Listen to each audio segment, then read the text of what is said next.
But first, going pool by pool, we start with Pool A in Taichung, Taiwan.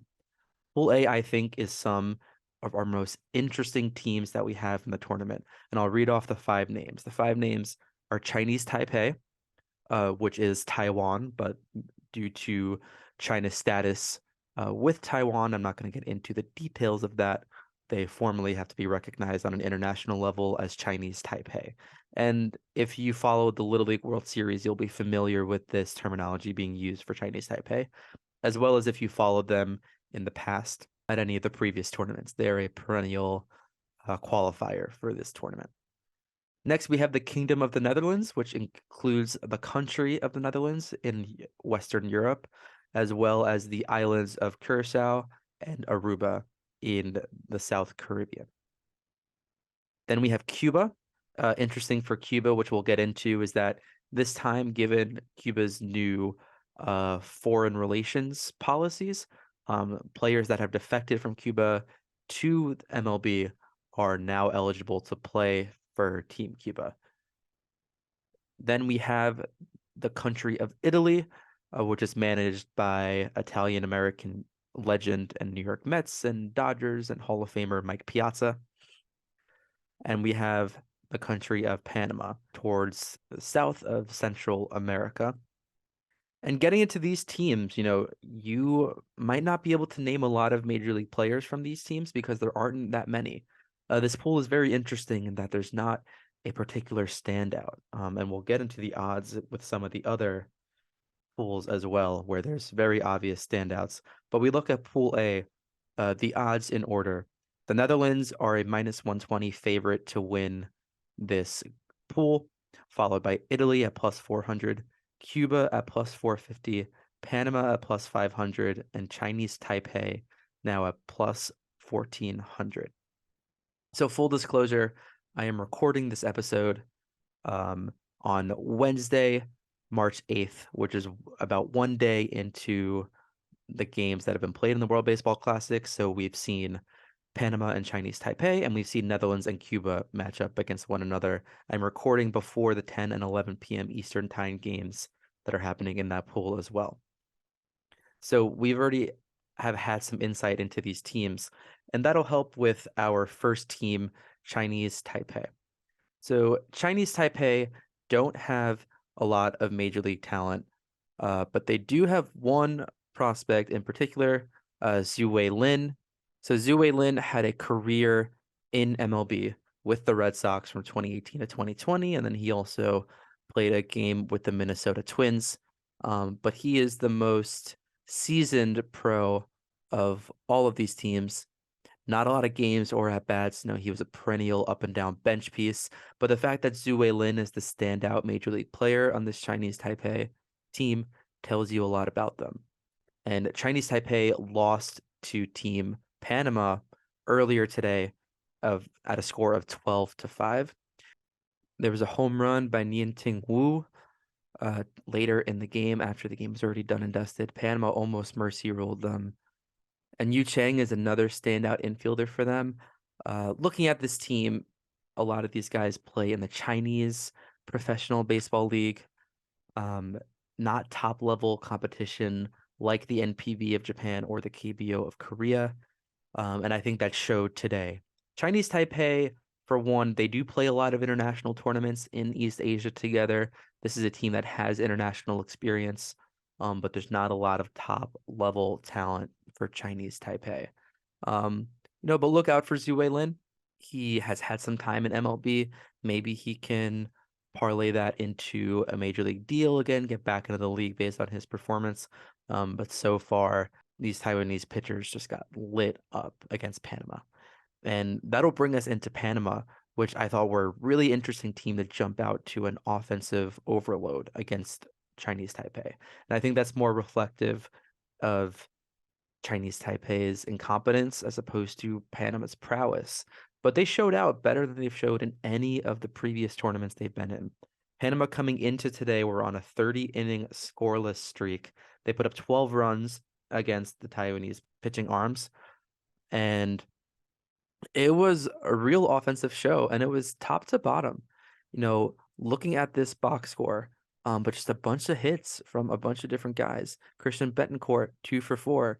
Ruben Tejada, 2 for 4. Santa Maria had 2 doubles. And a lot of these guys are ones who you don't know. Luis Castillo also went 2 for 4, and he had a great catch in right field. But these are all guys who are well past their prime in Major League Baseball or have been up and down to the minor leagues, never really shown prowess at a major league level. And they came out and they really together a good showing today. They've been training with one another for a while. Now, full disclosure, before this tournament, I think I would have said that Panama were my pick to come in fifth in this pool, and Chinese Taipei would have been my pick to be fourth.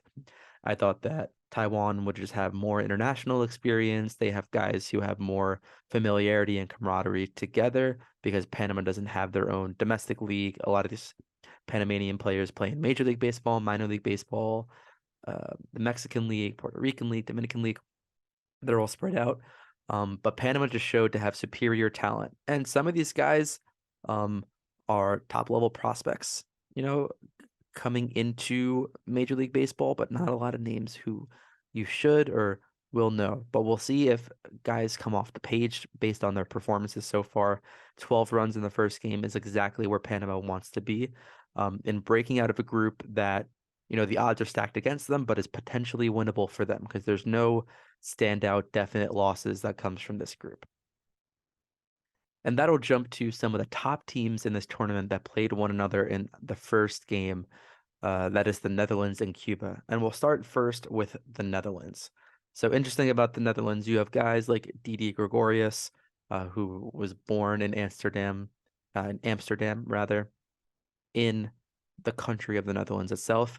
But most of these guys are from Aruba or from Curacao, including Xander Bogaerts, Jonathan Scope, Andrelton Simmons, minor league prospect Chadwick Tromp, who's catching for this team, Vladimir Ballantyne, who is one of the best players in recent history in the NPB in Japan. Vladimir Ballantyne actually was on the All-World Baseball Classic team in 2017 as the left fielder for this Dutch team. And he also has the record for most home runs hit in a single season in the NPB with 60 home runs. So he is not a major league player, but that is a name to know. And this guy has shown out in previous tournaments and will also show out here. Also, they have Jurickson Profar on their team. Jurickson Profar was leading off for them in the first game. And additionally, some names that we see, like Jair Jurgens, is playing for them as well. And they had a 4-2 win against Cuba in their first game. They really put it together. But aside from this top level names, it's not a lot of names you know. But what they do have is a few major league guys was playing in the infield. Xander Bogaerts is starting at short. Didi Gregorius was playing first base today. So we'll see how they rotate their infielders because they have a few professional guys. Didi also had a bloop single to played a few runs in their game as well. They looked really good.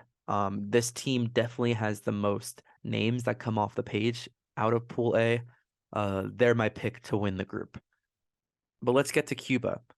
Cuba are a really interesting team because Cuba recently opened up their team to be represented by players that defected from Cuba to go to the United States. And there's a few notable names and a few notable omissions as well. I won't get into the politics or the foreign policy of Cuba. Cuba made it illegal to leave Cuba for a long, long time. So a lot of their guys growing up play on the Cuban national team together. So there's a lot of camaraderie with these players, and the best Cubans often were playing for Cuba at a youth level, competing in the Pan Am Games, in the Olympics, and then defecting to the major leagues when they had interest from these tournaments. But now there's a few guys who have come back, notably, obviously, from the Chicago White Sox, always full of Cubans. Yoan Moncada and Luis Robert Jr. are playing in the outfield, or Yoan Moncada is probably going to play a lot of third base. He played third base in the first game today. They're going to be representing as major leaguers. We also have former major league star Yoenis Cespedes, who was their DH. And Yoenis Cespedes, Mets fans will cheer or groan depending on where you've gotten with your memory of Yoenis Cespedes, who helped them to a 2015 title. or 2015 World Series appearance, a National League title, rather, and had injuries towards the tail end of his career where he wasn't able to take the field. And that's kind of holding true. He's going to be the designated hitter, add some pop there. But otherwise, these names are not names that you'll recognize. Most of them are all native, born and raised Cubans. No real MLB pitching talent, which I think is going to come back to bite them. Even though it wasn't too bad against the Netherlands, I do think the Netherlands are a team that can be beat. They were not very impressive offensively. They just beat Cuba. So Cuba, when you think of these, really talented islands and countries in the Caribbean and South America that export major league level talent, Cuba are not at the level with this team that they put together of like Puerto Rico, the Dominican Republic, Venezuela. They're not nearly at that level because of some of the political circumstances around them.